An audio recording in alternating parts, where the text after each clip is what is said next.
PUC ಮುಗಿಸಿದ ತಕ್ಷಣ CA ತಗೊಳ್ಳೋದು ಒಳ್ಳೇದು. ಯಾಕೆ ಅಕೌಂಟೆನ್ಸಿ ಅಂತ ಕೋಚಿಂಗ್ ಕ್ಲಾಸ್ನಲ್ಲಿ ಕೋಚಿಂಗ್ ತೊಗೊಂಡು ಅಲ್ಲಿ ಕಂಪ್ಲೀಟ್ ಮಾಡಿದ್ದು. ಅದಕ್ಕೆ ಕೇಳಿದ್ರೆ ಈಗ CA ಕೋರ್ಸ್ ಹೇಗೆ ಅಂತಂದರೆ ಅದು 3 ಹಂತದಲ್ಲಿದೆ. ಒಂದು CA foundation, next CA intermediate, CA final ಅಂತ. ಈ ಮೇದಲ್ಲಿ ಪಾಸ್ ಆದರೆ ನಿಮಗೆ ಮತ್ತೆ ಸಿಗೋದು ಮುಂದಿನ ಸಲ ಮೇಗೆ ಇಂಟರ್ಮೀಡಿಯೇಟ್ 1 ವರ್ಷ ಮಿನಿಮಮ್ ಗ್ಯಾಪ್ ಬೇಕಾಗತ್ತೆ ಅದಕ್ಕೆ ನಿಮಗೆ ಆ ಕೋರ್ಸಿಗೆ. ಅಡ್ವಾನ್ಸ್ ಲೆವೆಲ್ ಕಂಪ್ಯೂಟರ್ ಲರ್ನಿಂಗ್, ಇವಾಗಲೇ AI ಎಲ್ಲ ಬರ್ತಿಲ್ಲ, ಅದರ ಲರ್ನಿಂಗು ಎಲ್ಲದನ್ನು ಕೂಡ ಅದರಲ್ಲಿ ಇನ್ಕಲ್ಕೇಟ್ ಮಾಡಿರ್ತಾರೆ ಕೋರ್ಸ್ನಲ್ಲಿ. ಈ ಕೋರ್ಸ್ನಲ್ಲಿ ಅಷ್ಟು ಅವಕಾಶಗಳಿದ್ದಾವೆ. ಎಲ್ಲರೂ ಬಂದು ಜಾಯ್ನ್ ಆಗಿ ಒಂದ್ಸಲ ನೋಡಿದರೆ ಗೊತ್ತಾಗುತ್ತೆ, ಓಕೆ ಇದರಲ್ಲಿ ಇಷ್ಟು ಅವಕಾಶಗಳಿದ್ದಾವೆ ಅಂತ. ನಾನು ನಿಮ್ಮ ಮಮತಾ ಹೆಗಡೆ. ನನ್ನ ಚಾನಲ್ಗೆ ನಿಮಗೆಲ್ಲ ಆಧಾರದ ಸ್ವಾಗತ. ಪ್ರತಿ ಸಲದ ವಿಡಿಯೋದಂತೆ ಈ ಸಲದ ನನ್ನ ವಿಡಿಯೋ ಸ್ವಲ್ಪ ಭಿನ್ನವಾಗಿದೆ. ಒಂದು ವಿಶೇಷ ಅತಿಥಿಯೊಂದಿಗೆ ಒಂದು ವಿಷಯದ ಬಗ್ಗೆ ಚರ್ಚೆಯನ್ನು ಮಾಡಲಿದ್ದೇವೆ. ಬನ್ನಿ ಪ್ರಾರಂಭಿಸೋಣ. ಪರಿಶ್ರಮದ ಫಲವಾಗಿ ಇಂದಿನ ಸ್ಪರ್ಧಾತ್ಮಕ ಯುಗದಲ್ಲೂ ಬೆಂಗಳೂರಿನಲ್ಲಿ ತಮ್ಮದೇ ಆದ ಪ್ರಾಕ್ಟೀಸ್ ಅನ್ನು ಯಶಸ್ವಿಯಾಗಿ ಮಾಡುತ್ತಿದ್ದಾರೆ. ಅವರ ಜೀವನವೇ ಇಂದಿನ ಪೀಳಿಗೆಗೆ ಒಂದು ದೊಡ್ಡ ಪ್ರೇರಣೆಯಾಗಿದೆ. ನಮಸ್ಕಾರ, ನಮ್ಮ ಚಾನಲ್ಗೆ ಸ್ವಾಗತ. ಇವರು ಗಣೇಶ್ ಹೆಗಡೆ, ಮೂಲತಃ ಸಿರ್ಸಿ ಸಮೀಪದ ಕೊರ್ಸೆ ಗ್ರಾಮದವರು. ಇವರು CA ಶಿಕ್ಷಣವನ್ನು ಮುಗಿಸಿ ಬೆಂಗಳೂರಿನಲ್ಲೇ ಪ್ರಾಕ್ಟೀಸ್ ಮಾಡುತ್ತಿದ್ದಾರೆ. ಬನ್ನಿ ಅವರ ಜೊತೆ ಮಾತುಕತೆಯನ್ನು ಪ್ರಾರಂಭಿಸೋಣ. ಇವರ ಜೊತೆ CA ಕೋರ್ಸಿನ ಬಗ್ಗೆ ಸಂಪೂರ್ಣ ಮಾಹಿತಿಯನ್ನು ಪಡೆಯೋಣ. ಬನ್ನಿ. ನಮಸ್ಕಾರ ಮಮತಾ ಅವರೇ, ನಿಮ್ಮ ಚಾನಲಿಗೆ ಕರೆಯೋದಕ್ಕೆ ತುಂಬ ಖುಷಿ ಆಯಿತು. ನಾವು ನಿಮ್ಮ ಚಾನಲ್ನ ನೋಡ್ತಾ ಇರ್ತೀವಿ, ಪ್ರತಿಯೊಂದು ವೀಡಿಯೋವನ್ನು ಇಷ್ಟಪಡ್ತೀವಿ. ನಾವೆಲ್ಲ ನಮ್ಮ ಸ್ನೇಹಿತರಿಗೂ ಕೂಡ ತೋರಿಸ್ಬಿಟ್ಟು ಆ ವಿಷಯವನ್ನು ಇಷ್ಟಪಟ್ಬಿಟ್ಟು ನೋಡ್ತಾ ಇರ್ತೀವಿ. ಹಾಗಾಗಿ ಇದನ್ನು ಮುಂದುವರಿಸ್ತಾ ಇರಿ. ತುಂಬ ಚೆನ್ನಾಗಿ ಕಾರ್ಯಕ್ರಮ ಮೂಡಿ ಬರ್ತಾ ಇದೆ ನಿಮ್ಮ ಚಾನಲ್ನಲ್ಲಿ. ತುಂಬ ಧನ್ಯವಾದಗಳು ನನ್ನನ್ನು ಇಲ್ಲಿಗೆ ಕರೆದಿದ್ದಕ್ಕೆ. ನಿಮಗೂ ಧನ್ಯವಾದಗಳು. ನಿಮ್ಮ CA ಜರ್ನಿ ಬಗ್ಗೆ ನಮ್ಮ ವೀಕ್ಷಕರ ಜೊತೆ ಸ್ವಲ್ಪ ಹಂಚಿಕೊಳ್ತೀರಾ? ಹೌದು, ಖಂಡಿತವಾಗಿ. PUC ಪ್ರಾರಂಭದಲ್ಲಿದ್ದಾಗ CA ಮಾಡುವಂಥ ಯಾವುದೇ ವಿಚಾರ ಇರಲಿಲ್ಲ. ಹೀಗೆ ಕಾಮರ್ಸ್ ತೊಗೊಂಡು BCom ಮಾಡಿ ಕಂಟಿನ್ಯೂ ಮಾಡೋ ಪ್ಲ್ಯಾನಲ್ಲಿತ್ತು. ಸೆಕೆಂಡ್ PUCಯಲ್ಲಿ CA ಮಾಡಿದರೆ ಹೇಗೆ ಅಂತ ಒಂದು ಆಲೋಚನೆ ಬಂತು. ಸ್ವಲ್ಪ ದೃಢವಾಗಿ ಸಂಕಲ್ಪ ತೊಗೊಂಡು CA ಸ್ಟಾರ್ಟ್ ಮಾಡೋಣ ಅಂತ ಹೇಳಿ ಸ್ಟಾರ್ಟ್ ಮಾಡಿದ್ದು. ಆವಾಗ CA ಕೋರ್ಸು 3 ಸ್ಟೆಪ್ನಲ್ಲಿತ್ತು. ಒಂದು CPT ಅಂತ ಹೇಳ್ತಿದ್ವಿ, ಇಂಟರ್ಮೀಡಿಯೇಟು, CA ಫೈನಲ್ಲು ಅಂತ. ಅವಾಗೆಲ್ಲ CPT ಅನ್ನೋ ಟೈಮಲ್ಲೆಲ್ಲ CA ಫೈನಲ್ ಅಂದ್ರೆ ಏನೋ ಒಂದು ಐಡಿಯಾ ಕೂಡ ನಮಗಿರಲಿಲ್ಲ. ಅವಾಗ ಒಟ್ಟು ಸ್ಟಾರ್ಟ್ ಮಾಡಬೇಕು ಅನ್ನೋ ಕಾರಣಕ್ಕಾಗಿ ಸ್ಟಾರ್ಟ್ ಮಾಡಿದ್ದು CAನ. ಹಾಗೆ ಅದರಲ್ಲಿ ಆಸಕ್ತಿ ಬರ್ತಾ ಹೋಯಿತು. ಈ ಒಂದು ಸಲ CPT ತೊಗೊಂಡಾಗ ಅಧ್ಯಯನ ಮಾಡ್ತಾ ಹೋಗಿ ಅದರ ಬಗ್ಗೆ ಆಸಕ್ತಿ ಜಾಸ್ತಿ ಆಯಿತು. ಹಾಗೆ ಕುತೂಹಲ ಜಾಸ್ತಿ ಆಯಿತು. ಅದು ತಿಳ್ಕೊಳ್ಳಿಕ್ಕೆ ತುಂಬ ನಾಲೆಜ್ ಇದೆ ಇದರಲ್ಲಿ ಅಂತ ಅನಿಸ್ತು. ಹಾಗಾಗಿ ಅದರ ನಂತರ ಫೌಂಡೇಶನ್ನು, ಇಂಟರ್ಮೀಡಿಯೇಟು, ಫೈನಲ್ ಎಲ್ಲವನ್ನು ಕೂಡ ಅಷ್ಟೇ ಆಸಕ್ತಿಯಲ್ಲಿ ಪ್ರಾರಂಭಿಸಿದೆ. CPTಯನ್ನು ಇಲ್ಲೇ ಶಿರ್ಸಿಯಲ್ಲಿ ಕಂಪ್ಲೀಟ್ ಮಾಡಿದ್ದು. ರವಿ ಹೆಗಡೆ ಅಂತ ಅಕೌಂಟೆನ್ಸಿ ಅಂತ ಕೋಚಿಂಗ್ ಕ್ಲಾಸ್ನಲ್ಲಿ ಕೋಚಿಂಗ್ ತೊಗೊಂಡು ಅಲ್ಲಿ ಕಂಪ್ಲೀಟ್ ಮಾಡಿದ್ದು. ಅದಾಗಿ ಹಾಗೆ ಪ್ರಥಮ ಪ್ರಯತ್ನದಲ್ಲಿ ಅದು ಮುಗೀತು. ಹಾಗೆ ಬೆಂಗಳೂರಿಗೆ ಇಂಟರ್ಮೀಡಿಯೇಟ್ಗೆ ಕ್ಯಾಪ್ಸ್ ಫೌಂಡೇಶನ್ ಅಂತ ಒಂದು ಅಕಾಡೆಮಿ ಇದೆ CAಗೋಸ್ಕರ. ಅದರಲ್ಲಿ CAನ ಇಂಟರ್ಮೀಡಿಯೇಟ್ನ ಅಲ್ಲಿ ಕ್ಲಾಸಸ್ ತೊಗೊಂಡು ಎಕ್ಸಾಮ್ಸ್ನ ಬರೆದೆ, ಪಾಸ್ ಆಯಿತು. ಹಾಗೆ ಬೆಂಗಳೂರಿನಲ್ಲೇ ಆರ್ಟಿಕಲ್ಶಿಪ್ನು ಕೂಡ ಬೆಂಗಳೂರಿನಲ್ಲೇ ಮುಗಿಸಿ ಅಲ್ಲೇ ಅದೇ ರೀತಿಯಾಗಿ ಫೈನಲ್ ಎಕ್ಸಾಮ್ನು ಕೂಡ ಬೆಂಗಳೂರಿನಲ್ಲೇ ಬರೆದು ಅಲ್ಲೇ ಪಾಸ್ ಆದೆ. ನೀವು CA ಮಾಡ್ತೀನಿ ಅಂತ ಮನೆಯವ್ರ ಹತ್ರ ಹೇಳಿದಾಗ ನಿಮಗೆ ಯಾರು ಇದು ಕಷ್ಟ, ಸ್ವಲ್ಪ ಹೆದರಿಕೆ ಆಗ್ತದೆ ಇದ್ರ ಮಾಡಲಿಕ್ಕೆ, ಮತ್ತು ಸ್ವಲ್ಪ ಸಮಯ ಹಿಡಿಯುತ್ತೆ ಅಂತ ಯಾರು ನಿಮಗೆ ಹೇಳಿಲ್ವಾ? ಪ್ರಾರಂಭಿಸಿದಾಗ ಕಷ್ಟ ಅನ್ನೋ ಪರಿಕಲ್ಪನೆ ಇತ್ತು. ಕೋರ್ಸು ಕಷ್ಟ ಇದೆ, ಹಾಗೆ ತುಂಬ ಟೈಮ್ ತಗೊಳುತ್ತೆ ಅನ್ನೋ. ಆದರೆ ಕೆಲವೊಂದರನ್ನ ಕೇಳಿದ್ದೆ, ಓದಿದರೆ ಪಾಸ್ ಮಾಡ್ಬೋದು ಅನ್ನೋದನ್ನ ಕೇಳಿದ್ದೆ. ಹಾಗಾಗಿ ನನ್ನೊಬ್ಬ ಸ್ನೇಹಿತ ಒಂದು ಉತ್ತಮ ಉದಾಹರಣೆಯನ್ನು ಕೊಟ್ಟಿದ್ದ. ಹೇಗೆ ಅಂತಂದರೆ, ಈಗ ಇದು ಯಾರೂ ಮಾಡದೇ ಇರುವಂಥದ್ದಲ್ಲ. ಈಗ ಆಲ್ರೆಡಿ ಇಂಡಿಯಾದಲ್ಲಿ ತುಂಬ ಜನ CAಗಳಿದ್ದಾರೆ. ಅದರ ಅರ್ಥ ನಾವು ಕೂಡ ಮಾಡ್ಬೋದು ಅಂತ ಒಂದು ಪಾಸಿಟಿವ್ ಥಾಟ್ನ ನಮಗೆ ಕೊಟ್ಟಿದ್ದ. ಹಾಗಾಗಿ ಆ ವಿಚಾರ ನನ್ನಲ್ಲಿತ್ತು, ಓಕೆ ಇದು ಯಾರೂ ಮಾಡದೇ ಇರುವಂಥದ್ದಲ್ಲ, ನಾವು ಮಾಡ್ಬೋದು ಅಂತ. ಹಾಗಾಗಿ ಕಷ್ಟ ಅನಿಸಿದ್ರು ಕೂಡ ಮಾಡೋಣ ಒಂದು ಛಲ ಮತ್ತು ಹುಮ್ಮಸ್ಸಿತ್ತು. ಹಾಗಾಗಿ ಅದನ್ನು ಮಾಡ್ತಾ ಇದ್ವಿ. ಈ ಕೋರ್ಸನ್ನು ಹೇಗೆ ಸ್ಟಾರ್ಟ್ ಮಾಡ್ರೆ ಒಳ್ಳೇದು? BCom ಮುಗಿಸ್ಕೊಂಡು ಮಾಡ್ರೆ ಒಳ್ಳೇದಾ, ಅಥವಾ ಸೆಕೆಂಡ್ PUC ಮುಗಿಸ್ಕೊಂಡು ಮಾಡ್ರೆ ಅನುಕೂಲ ಆಗುತ್ತಾ? ತುಂಬ ಉತ್ತಮವಾದಂಥ ಪ್ರಶ್ನೆ. ಈಗ ನಮ್ಮಲ್ಲಿ ತುಂಬ ಜನ ಉತ್ತರ ಕನ್ನಡ ಭಾಗದಲ್ಲಿ ತುಂಬ ಜನ CAನ ಮಾಡ್ತಾ ಇದ್ದಾರೆ. ಹಾಗಾಗಿ ಅವರಿಗೆ ಒಂದು ಐಡಿಯಾ ಇರುತ್ತೆ ಹೇಗೆ ಅಂತ. ಅದ್ರ ಕೋರ್ಸ್ ಸ್ಟ್ರಕ್ಚರ್ ಹೇಗಿದೆ ಅನ್ನೋದನ್ನ ನಾನು ಒಂದು ಸಲ ನಿಮಗೆ ಎಕ್ಸ್ಪ್ಲೈನ್ ಮಾಡ್ತೀನಿ. ಇವಾಗ ಹೇಗೆ ಅಂತಂದರೆ, 10ನೇ ತರಗತಿ ಮುಗಿದು ಪಾಸಾದ ನಂತರ PUC ರಿಜಿಸ್ಟ್ರೇಷನ್ ಆಗ್ತೀವಲ್ಲ, ಆವಾಗಲೇ CA ಇನ್ಸ್ಟಿಟ್ಯೂಟ್ ಜೊತೆ ರಿಜಿಸ್ಟ್ರೇಷನ್ ಮಾಡ್ಕೋಬೋದು ಫೌಂಡೇಶನ್ ಕೋರ್ಸಿಗೆ. ಆದರೆ ಎಕ್ಸಾಮ್ ಬರಲಿಕ್ಕೆ ಎಲಿಜಿಬಿಲಿಟಿ ಬರೋದು ಸೆಕೆಂಡ್ PUC ಆದ ನಂತರನೇ. ಬಟ್ ಕೋರ್ಸ್ ರಿಜಿಸ್ಟ್ರೇಷನ್ ನಾವು SLC ನಂತರನೇ ಮಾಡ್ಬೋದು. ಅಂದರೆ ಅಲ್ಲಿಂದ 2 ವರ್ಷ ಮಕ್ಕಳಿಗೆ ಓದ್ಲಿಕ್ಕೆ ಟೈಮ್ ಸಿಗುತ್ತೆ, ಫೌಂಡೇಶನ್ಗೋಸ್ಕರ ತಯಾರಿ ಮಾಡ್ಕೋಬೋದು. ಅದೇ ರೀತಿಯಾಗಿ ಫೌಂಡೇಶನ್ ಪಾಸ್ ಆದ ತಕ್ಷಣ CA ಇಂಟರ್ಮೀಡಿಯೇಟ್ ಅಂತ ಒಂದು ಕೋರ್ಸು, ಫೌಂಡೇಶನ್ ಪಾಸ್ ಆದಮೇಲೆ ಬರಲಿಕ್ಕೆ ಬರುವಂಥದ್ದು. ಅದನ್ನು ಮಾಡಿದ ತಕ್ಷಣ CA ಫೈನಲ್ ಅದು ಮುಗಿಸಿ ಆರ್ಟಿಕಲ್ಶಿಪ್ ಮಾಡಿದ ನಂತರ CA ಫೈನಲ್ ಅನ್ನೋದು. ಈಗ ನೀವು ಕೇಳಿರೋ ಪ್ರಶ್ನೆ, ಮೂಲಭೂತ ಪ್ರಶ್ನೆ, BCom ಮಾಡಿದ ತಕ್ಷಣ ಮಾಡ್ಬೋದು ಅಥವಾ PUC ಜೊತೆ ಮಾಡೋದು ಒಳ್ಳೆಯದಾ ಅಂತ. ಈಗ 2 ಆಪ್ಷನ್ ಇದೆ. PUCಯಿಂದ ಮಾಡ್ತೀವಿ ಅಂತಂದರೆ, PUC ರೂಟಲ್ಲಿ ಮಾಡ್ತೀವಿ ಅಂತಂದರೆ CA ಫೌಂಡೇಶನ್ನು, ಇಂಟರ್ಮೀಡಿಯೇಟು ಪಾಸ್ ಮಾಡಿಬಿಟ್ಟು ಬರಬೇಕಾಗತ್ತೆ. ಅದೇ BCom ಮುಗಿದ್ಮೇಲೆ ಮಾಡ್ತೀವಿ ಅಂತಂದರೆ CA ಫೌಂಡೇಶನ್ ಎಕ್ಸಾಮ್ನ ಬರೆಯುವಂಥ ಅನಿವಾರ್ಯತೆ ಇಲ್ಲ. ಸ್ಟ್ರೇಟ್ ಅವೇ ಡೈರೆಕ್ಟ್ ಎಂಟ್ರಿ ಅನ್ನೋ ಸ್ಕೀಮ್ ಪ್ರಕಾರ ಸೀದಾ CA ಇಂಟರ್ಮೀಡಿಯೇಟ್ಗೆ ಕರ್ಕೊಂಡು ಹೋಗುತ್ತೆ. ಆದರೆ ನಮ್ಮ ವೈಯಕ್ತಿಕ ಅಭಿಪ್ರಾಯ ಏನು ಅಂತಂದರೆ ಸಿ ಎ ಫೌಂಡೇಶನ್ ರೂಟಲ್ಲಿ ಬರೋದು ಒಳ್ಳೇದು. ಅಂದರೆ ಪಿ ಯು ಸಿ ಮುಗಿಸಿದ ತಕ್ಷಣ ಸಿ ಎ ತಗೊಳ್ಳೋದು ಒಳ್ಳೇದು. ಯಾಕೆ ಅಂತಂದರೆ ಬಿಕಾಮ್ ಮಾಡುವಂಥ 3 ವರ್ಷ ಜೊತೆಯಲ್ಲಿ ಇದನ್ನು ಕೂಡ ಮಾಡ್ಕೊಂಡು ಹೋಗ್ಬಿಡ್ಬೋದು. ಹಾಗಾಗಿ ಬಿಕಾಮ್ ಮುಗಿಯೋ ಸಂದರ್ಭದಲ್ಲಿ ಇಂಟರ್ಮೀಡಿಯೇಟ್ ಮುಗಿದು ಆರ್ಟಿಕಲ್ಶಿಪ್ಗೆ ಜಾಯ್ನ್ ಆಗುವಷ್ಟು ಅವಕಾಶ ಇರುತ್ತೆ. ನನಗೂ ಅನ್ಸುತ್ತೆ 3 ವರ್ಷದಲ್ಲಿ ನಮ್ಮ ಹತ್ರ ಆ ಕೋರ್ಸ್ ಅನ್ನು ಮುಗಿಸ್ಲಿಕ್ಕೆ ಆಗ್ತದೆಯೋ ಇಲ್ಲ ಅಂತ, ಕೆಪಾಸಿಟಿ ಉಂಟಾ ಇಲ್ಲ ಅಂತ ನಮಗೂ ತಿಳಿಯುತ್ತೆ. ಬಿಕಾಮ್ ಹೌದು, ನೀವು ಹೇಳ್ತಿರೋದು ಹೌದು. ಬಿಕಾಮ್ ಜೊತೆಗೆ ಮಾಡ್ತಾ ಹೋದಾಗ ಒಂದು ಐಡಿಯಾ ನಮಗೆ ಅದು ಆಗೋದಿಲ್ಲ ಅಂತಂದ್ರೆ ಅಲ್ಲೇ ಬಿಟ್ಟು ಬೇರೆ ಕೋರ್ಸಿಗೆ ಜಾಯ್ನ್ ಮಾಡ್ಬೋದು. ಆದರೆ ಬಿಕಾಮ್ ಮಾಡ್ತಾ ಏನಾಗುತ್ತೆ, ಕಾಲೇಜು ಮತ್ತು ಸಿ ಎ ಕೋರ್ಸ್ ಎರಡು ಸಮವಾದಂಥ ಸಮಯ ಕೊಡ್ಲಿಕ್ಕಾಗತ್ತೆ ಅಂತ ಹೇಳಾದರೆ ಅವಾಗ ಬಿಕಾಮ್ ಜೊತೆಗೆ ಮಾಡೋದು ಅನುಕೂಲ. ಇಲ್ಲ ಅಂತಂದರೆ ಪಿ ಯು ಸಿ ಮುಗಿಸಿದ ತಕ್ಷಣ ಸೀದಾ ಸಿ ಎ ಫೌಂಡೇಶನ್ ಎಕ್ಸಾಮ್ ಬರೆಯೋದು, ನಂತರ ಸಿ ಎ ಇಂಟರ್ಮೀಡಿಯೇಟ್ ಎಕ್ಸಾಮ್ ಬರೆಯೋದು, ಸಿ ಎ ಫೈನಲ್ ಎಕ್ಸಾಮ್ನ ಬರೆಯುವಂತಹ ರೂಢಿಯು ಕೂಡ ಇದೆ. ಬಿಕಾಮ್ ಕೂಡ ಜೊತೆಯಲ್ಲೇ ತಗೊಂಡು ಅಷ್ಟು ಕಾನ್ಫಿಡೆನ್ಸ್ ಇದ್ರೆ ಮಾತ್ರ ಅಲ್ಲಿ ಹೋಗೋದು ಒಳ್ಳೇದು ಅಂತ ಅನ್ಸುತ್ತೆ. ಕಾನ್ಫಿಡೆನ್ಸ್ ಅನ್ನೋದಕ್ಕಿಂತ ಹೆಚ್ಚಿಗೆ ಪ್ರಯತ್ನ ಪಡ್ಲಿಕ್ಕೆ, ಅಂದರೆ ಎಫರ್ಟ್ ಹಾಕ್ಲಿಕ್ಕೆ ರೆಡಿ ಇದ್ದಾರೆ ಅಂತಂದ್ರೆ ಯಾರು ಕೂಡ ಬೇಕಿದ್ರು ಪಾಸ್ ಮಾಡ್ಬೋದು. ಇದಕ್ಕೆ ಯಾವುದೇ ನಿಮ್ಗೆ ಹೇಳೋ ಥರ ಬ್ರಿಲಿಯಂಟ್ ಸ್ಟೂಡೆಂಟ್ ಇರಬೇಕು, 95% ಮಾಡಿರಬೇಕು ಅಂಥವ್ರು ಮಾತ್ರ ಸಿ ಎ ಕೋರ್ಸ್ ಮಾಡ್ಬೋದು, ಇದೆಲ್ಲ ಸುಳ್ಳು. ಎವ್ರೇಜ್ ಸ್ಟೂಡೆಂಟ್, ನಾನು ಕೂಡ ಎವ್ರೇಜ್ ಸ್ಟೂಡೆಂಟ್, ಏನು ತುಂಬ ಮಾರ್ಕ್ಸ್ ತೆಗೆದವರಲ್ಲ, ಎವ್ರೇಜ್ ಸ್ಟೂಡೆಂಟ್ ಕೂಡ ಸಿ ಎನ ಪಾಸ್ ಮಾಡ್ಬೋದು. ನಮ್ಮಲ್ಲೇ ನಮ್ಮ ಸ್ನೇಹಿತರು ತುಂಬ ಜನ ಇದ್ದಾರೆ, 40% ಪಿ ಯು ಸಿ 40-45% ತೆಗೆದವರು ಕೂಡ ಸಿ ಎ ಫೈನಲ್ ಫಸ್ಟ್ ಅಟೆಂಪ್ಟಿಗೆಲ್ಲ ಪಾಸ್ ಮಾಡಿದವರು ಇದ್ದಾರೆ. ಇಂಥ ತುಂಬ ಉದಾಹರಣೆಗಳಿದ್ದಾವೆ. ಹಾಗಾಗಿ ಇದೊಂದು ನೆನಪಿಟ್ಕೊಳ್ಳೋದೇನು ಅಂತಂದರೆ ಸಿ ಎ ಕಷ್ಟ ಕೋರ್ಸು ಎಲ್ಲದೂ ಹೌದು. ಅಂದರೆ ಪ್ರಯತ್ನ ಪಟ್ಟರೆ ಇದರಲ್ಲಿ ಅಸಾಧ್ಯವಾದಂಥದ್ದು ಏನೂ ಇಲ್ಲ. ಈಗ ತುಂಬ ಹುಷಾರಿದ್ರಷ್ಟೇ ಮಾಡ್ಬೋದು ಅನ್ನೋ ಒಂದು ಕಲ್ಪನೆ ಇದೆಯಲ್ಲ. ಸಿ ಎ ಜೊತೆಗೆ ಬಿಕಾಮ್ ಮಾಡಿದ್ರೆ ಅದ್ರ ವ್ಯಾಲ್ಯೂ, ಆ ಡಿಗ್ರಿ ವ್ಯಾಲ್ಯೂ ಜಾಸ್ತಿ ಆಗತ್ತಾ ಅಥವಾ ಅಷ್ಟೇ ಇರುತ್ತಾ? ಈಗ ಕೋರ್ಸ್ನ ಸ್ಟ್ರಕ್ಚರಲ್ಲಿ ಬಿಕಾಮ್ ಮ್ಯಾಂಡೇಟ್ರಿ ಅಂತ ಏನಿಲ್ಲ. ಬಿಕಾಮ್ನ ಒಂದು ಆಪ್ಷನಲ್, ನೀವು ಪರ್ಸ್ಯೂ ಮಾಡಬೇಕು ಅಂತಿದ್ರೆ ಬಿಕಾಮ್ನ ಮಾಡ್ಬೋದು. ಡಬಲ್ ಡಿಗ್ರಿ ಅಂದರೆ ಸಿ ಎ ಕೋರ್ಸ್ನ ಇವತ್ತು ಸೆಂಟ್ರಲ್ ಗೌರ್ಮೆಂಟ್ ಏನು ಮಾಡಿದೆ ಅಂತಂದರೆ, ಗೌರ್ಮೆಂಟ್ ಆಫ್ ಇಂಡಿಯಾ ಏನು ಮಾಡಿದೆ ಅಂತಂದರೆ ಮಾಸ್ಟರ್ ಡಿಗ್ರಿ ಅಂತ ಕನ್ಸಿಡರ್ ಮಾಡಿ, ಈಕ್ವಲ್ ಟು ಎಮ್.ಕಾಮ್ ಆ ಥರ ಕನ್ಸಿಡರ್ ಮಾಡಿದೆ. ಹಾಗಾಗಿ ಎಷ್ಟೋ ಯೂನಿವರ್ಸಿಟಿಗಳು ಅಥವಾ ಮುಂದಿನ ಫ್ಯೂಚರ್ ಕೋರ್ಸ್ಗಳಿಗೆಲ್ಲ ನಿಮ್ಮ ಎಮ್.ಕಾಮ್ ಆಗಿದೆ ಅಂತ ಪಿ ಎಚ್ ಡಿ ಕೂಡ ಮಾಡ್ಬೋದು. ಸಿ ಎ ಮುಗಿಸಿದ ತಕ್ಷಣ ಈಗ ಬಿಕಾಮ್ ಮಾಡಿ ಎಮ್.ಕಾಮ್ ಮಾಡಿ ನಾವೇನು ಪಿ ಎಚ್ ಡಿ ಮಾಡ್ತಿದ್ವಲ್ಲ, ಅದನ್ನು ಸಿ ಎ ಮುಗಿಸಿ ಸೀದಾ ನಾವು ಪಿ ಎಚ್ ಡಿಗೂ ಕೂಡ ಹೋಗ್ಬೋದು. ಹಾಗಾಗಿ ಮಾಸ್ಟರ್ ಡಿಗ್ರಿ ಅನ್ನೋ ಥರಕ್ಕೆ ಕನ್ಸಿಡರ್ ಮಾಡಿದ್ದಾರೆ. ಕೆಲವೊಂದು ಕೋರ್ಸ್ಗಳಿಗೆ ಇನ್ನೂ ಬಿಕಾಮ್ನ ಆದ್ಯತೆ ಇದೆ. ಈಗ ನಾವು ಅಮೆರಿಕದ CPA ಕೋರ್ಸ್ ಬಗ್ಗೆ ಮಾತಾಡ್ತೀವಿ. ಅದಕ್ಕೆ ನಿಮ್ಗೆ ಬೇಕು ಅಂತಂದರೆ ಬಿಕಾಮ್ ಇದ್ದರೆ ಅನುಕೂಲ ಆಗುತ್ತೆ. ಬಿಕಾಮ್ ಇದ್ರೂ ಅದು ಕ್ರೆಡಿಟ್ ಸಿಸ್ಟಮಲ್ಲಿ ವರ್ಕ್ ಆಗೋದು. ಹಾಗಾಗಿ ನೀವು ಸಿ ಎ ಒಂದೇ ಇದ್ದರೆ ಆಗೋದು, ಅವಾಗ ಬಿಕಾಮು ಕೂಡ ಮ್ಯಾಟ್ರ್ ಆಗುತ್ತೆ ಅದಕ್ಕೆ. ಹಾಗಾಗಿ ಬಿಕಾಮ್ನ ಮಾಡ್ಕೊಳ್ಳೋದು ಉತ್ತಮ. ಅದು ಅಂದರೆ ಅವರವರ ಅನುಕೂಲಕ್ಕಾಗಿ. ಈಗ ಕೆಲವೊಬ್ಬರಿಗೆ ಸ್ಟಡಿ ಮಾಡೋಕ್ಕೆ ಕಷ್ಟ ಆಗುತ್ತೆ, ಬಿಕಾಮ್ ಜೊತೆಗೆ ಕಾಲೇಜ್ ಇರ್ಬೋದು, ಅಥವಾ ಎಷ್ಟೋ ಕಡೆ ಕಾಲೇಜ್ನಲ್ಲಿ ಪರ್ಮಿಷನ್ ಸಿಗಲ್ಲ. ಇವಾಗ ಬೆಂಗಳೂರುಗಳಲ್ಲೆಲ್ಲ ಏನು ಮಾಡ್ತಿದ್ದಾರೆ ಅಂತಂದರೆ ಈವ್ನಿಂಗ್ ಕಾಲೇಜ್ ಆಪ್ಷನ್ಸ್ ಇರುತ್ತೆ. ಹಾಗಾಗಿ ಅಲ್ಲೆಲ್ಲ ಕೂಡ ಮಾಡ್ಕೊಂಬಿಡ್ಬೋದು. ಸಿ ಎ ಜೊತೆಗೇನೆ ಈವ್ನಿಂಗ್ ಕಾಲೇಜ್ನಲ್ಲಿ ರಿಜಿಸ್ಟರ್ ಮಾಡಿಕೊಂಡು ಆರ್ಟಿಕಲ್ಶಿಪ್ ಮಾಡ್ತಾ ಬಿಕಾಮ್ನು ಕೂಡ ಮುಗಿಸ್ಕೊಂಡ್ಬಿಡ್ತಾರೆ. ಹಾಗಾಗಿ ಅದನ್ನು ಮಾಡಿಕೊಂಡ್ರೆ ಅನುಕೂಲ ಆಗುತ್ತೆ. ಜೊತೆಗೆ ಒಂದು ಬಿಕಾಮ್ ಡಿಗ್ರಿ ಕೂಡ ಇರುತ್ತೆ, ಹಾಗೆ ಸಿ ಎ ಕೂಡ ಇರುತ್ತೆ. ಇಲ್ಲ ಕೆಲವೊಬ್ರು ಏನಾಗುತ್ತೆ, ಇಲ್ಲ ನನಗೆ ಅದ್ರ ಜೊತೆ ಓದೋಕ್ಕೆ ಕಷ್ಟ, ಕಾನ್ಸಂಟ್ರೇಟ್ ಮಾಡೋಕ್ಕೆ ಕಷ್ಟ ಇದ್ದವರು ಬಿಕಾಮ್ನ ಬಿಟ್ಬಿಟ್ಟು ಕೂಡ ಮಾಡ್ಬೋದು, ಯಾವುದೇ ಸಮಸ್ಯೆ ಇಲ್ಲ. ಬಿಕಾಮ್ ಮ್ಯಾಂಡೇಟ್ರಿ ಅನ್ನೋದು ಎಲ್ಲೂ ಇಲ್ಲ, ಆರಾಮಾಗಿ ಮಾಡ್ಕೋಬಹುದು, ಆರಾಮಾಗಿ ಮಾಡ್ಕೋಬಹುದು, ಏನು ತೊಂದರೆ ಇಲ್ಲ. ಸಿ ಎ ಕೋರ್ಸ್ ಸ್ಟ್ರಕ್ಚರ್ ಬಗ್ಗೆ ಸ್ವಲ್ಪ ತಿಳಿಸ್ತೀರಾ?